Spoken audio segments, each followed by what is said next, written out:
You're tuning into Black and White Sports on YouTube. The no-holds-barred truth on sports.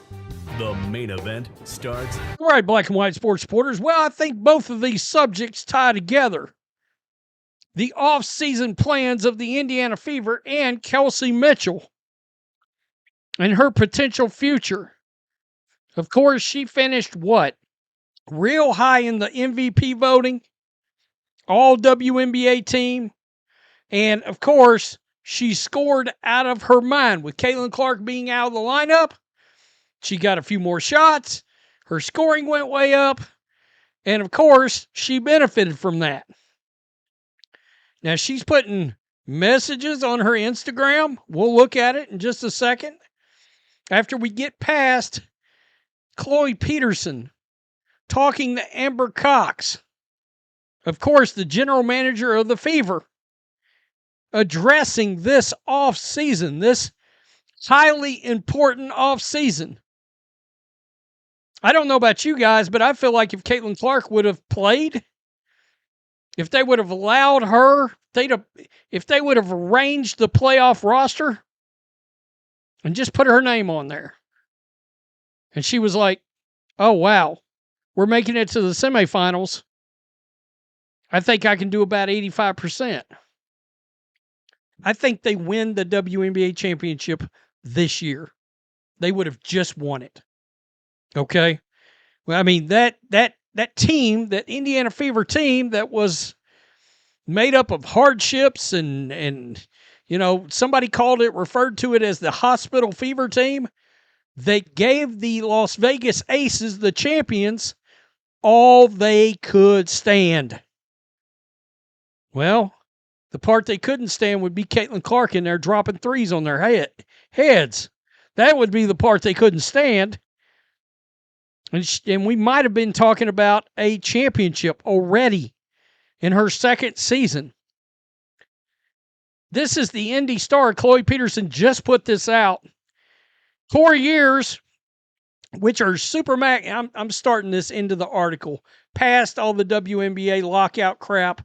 We know the specifics of that and what's going on, what's at stake, but we don't know what all the numbers are going to be yet, right? So let's just we know, but the off season they've talked about, hey, they want to bring Kelsey Mitchell back. Core years, which are supermax salaries in exchange for exclusive negotiating rights, could go away entirely. Prioritization, which gives the WNBA priority over other leagues stateside and overseas alike, could become stricter or more lenient. The college draft rules could also be simplified, possibly allowing U.S. players to enter the WNBA without needing 4 years of college. Anything could change. And right now, front offices are standing mostly in the dark. So how do they prepare for off-season events they don't have information on yet? Quote, I think we control the controllables. All right. Fever general manager Amber Cox said, you start prepping for, obviously, the college season, for what's going on internationally, planning out our scouting. How about getting some scouting? After some of that information we got, particularly with international players, I think they did all right. Chloe Bibby, if I had a squad, she could play on it. Both domestically and internationally, we're talking to all the players during exit interviews. Obviously focused on developmental plans for them, finding out what their needs are, how can we support them. So really just focus on what we can control as things roll out. We'll be ready to go. That's the biggest thing. Plan as much as you can. The planning includes making sure players have a foundation to lean on. The Fever only have 3 players under contract for 2026. Caitlin Clark, Aaliyah Boston, Michaela Timpson, if Stephanie White will decide to play her. The most athletic player on this team, I will continue to say. Some others like Lexie Hull, restricted free agent, Sophie Cunningham, unrestricted free agent, have indicated their interest in returning to the Fever, and Kelsey Mitchell, unrestricted free agent, is the Fever's number one priority in free agency, Cox said. They can only do what they can do in the moment. Stephanie White said, so that's the focus. You get exhausted if you start thinking about the what ifs and what can happen. Yeah, but that's your job to do exactly that. Right now, I'm going to be where my feet are. I'm going to take it one day at a time. We'll have conversations, certainly as a staff and organization, but until we know what direction we can go, it's just being in the moment. That's a bunch of nonsense, fluff, coach speak, if ever there was. So I wouldn't put too much into that. Now, Kelsey Mitchell. She put a message on her Instagram, as Bill Belichick would call it, her Insta face. And it was, well, it was a little cryptic, I believe. All right? We don't know what it means. We don't, I mean, you would need some kind of code buster. I would need to call in the Wind Talkers. You ever seen that movie? Yeah. To try to break this code. Had to get it different than everybody else. Grief had me excited for a small piece of it. Indifferent for the majority of it. Charged it all to the game. Ain't no life jacket come for me. Word to him. Word to your mother. Pop's blueprint kept me in survival mode. That survival made me. I don't know what it all really meant. Just that it meant I stood on all 10 about it.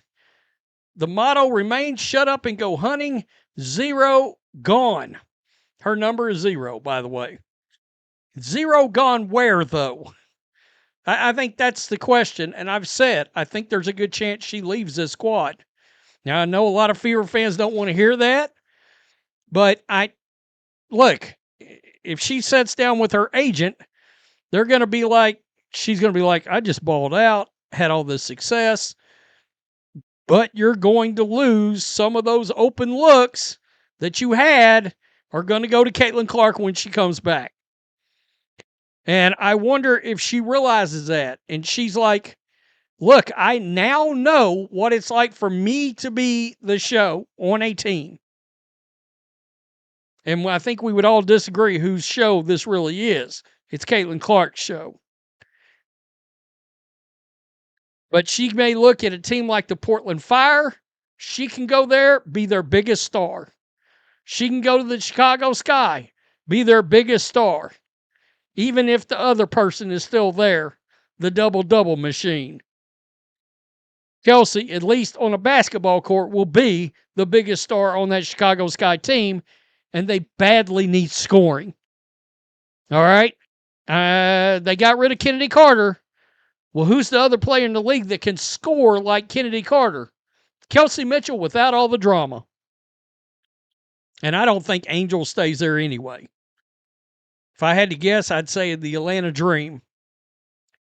But somebody's going to, they may make it where, she can get offered a max contract by anybody. New York Liberty may look different. So how is all this going to look? And I think it's interesting. I really do. Caitlin Clark, by the way, did comment on Kelsey Mitchell's message. She said she was lucky to have her as a teammate, and she was proud of her. Sophie Cunningham called her everyone's GOAT.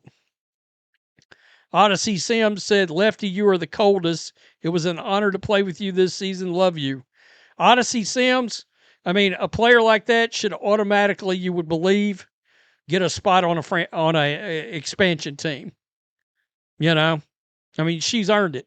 Ari McDonald, if she doesn't come back, I would be shocked if she's not the point guard on one of those two expansion teams or for somebody's team. This is going to be interesting. I'd like to have Lexie back because of her defense. I'd like to have Sophie back because I think she should have won the 6th Person of the Year award. And I think she could do that this next season. Kelsey would be a big get back. And Aaliyah, Michaela, Caitlin. Ari McDonald as a backup, maybe. But will she want to do that? She may look at herself as a starter now. Tell me what you think. Peace. I'm out. Till next time. Thanks for watching the show. Be sure to like, comment, and subscribe. Be sure to tune in next time on Black and White Sports.